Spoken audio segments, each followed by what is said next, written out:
Okay guys, I present to you the variations of colours here. Okay, so you can see I have not been very adventurous with the different colour options, but nonetheless I do feel like I have picked a good array of colours to kind of choose from here. So I'll just spend a bit of time going through some of the thinking behind some of these colour palettes, just to kind of demonstrate where my brain was at when I figured out these fantastic colour schemes.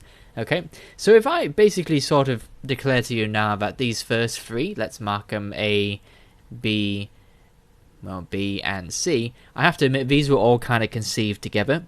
Essentially, this was kind of the idea if I was playing a little bit more on the supernatural element of this character, a little bit more, again, kind of tapping into that Lady Maria vibe of there's something more to this character that meets the eye. So her clothing is a little bit off, and that can be represented in the colors you pick. So, you know, whereas usually if we kind of look at a kind of Western themed character, we look at D and E, for example. D and E are more the colors you would kind of expect, you know, lots of browns, you know, kind of a white grey shirt, white lacy cravat thing, maybe some blue jeans that kind of, not jeans, but blue trousers that kind of offset the rest of the black, if you like.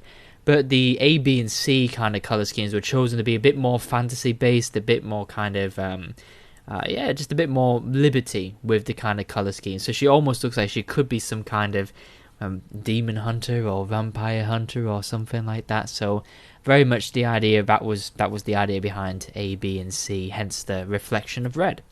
Now that moves us on nicely over to F and G.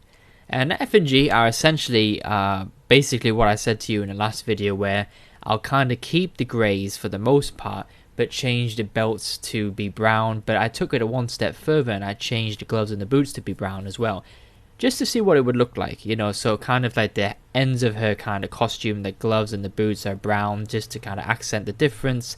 And they do also stand out here. When you see she's wearing the cloak, you can kind of see that there's a brown part sticking out there amongst the black and the white, essentially, or amongst the grey. So that was the thinking behind that, those two there.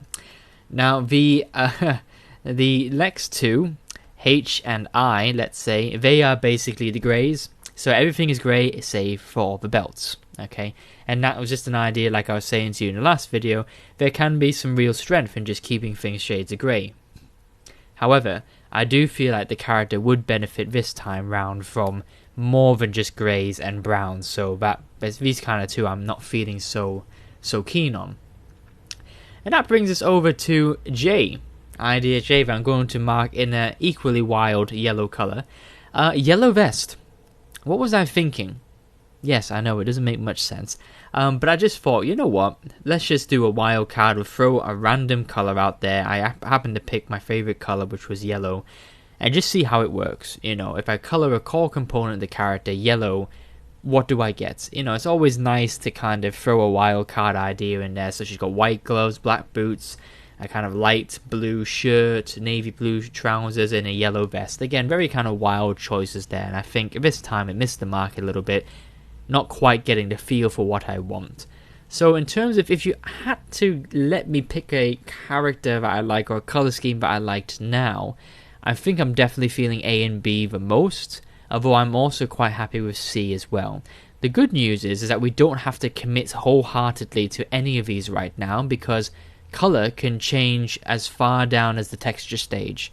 This is just a nice idea now to kind of take a pause in our concept art and just think about how colours can influence the character. Like I said, A, B, and C being more fantasy based, D and E being quite realistic, and J just being in a class all of her own, essentially. Right? You just never know what you're going to get, so it's always a good idea to kind of play around with it now. So yes, I think if I've had to pick two, I think it would be A and B, essentially, is what I'd be going for. But if you disagree, that's perfectly fine. Go ahead and pick another colour scheme, or I completely encourage you to make up your own. And, once we get to the texturing stage, you'll have absolute freedom to go ahead and do that. And that's the wonderful thing about that. Okay?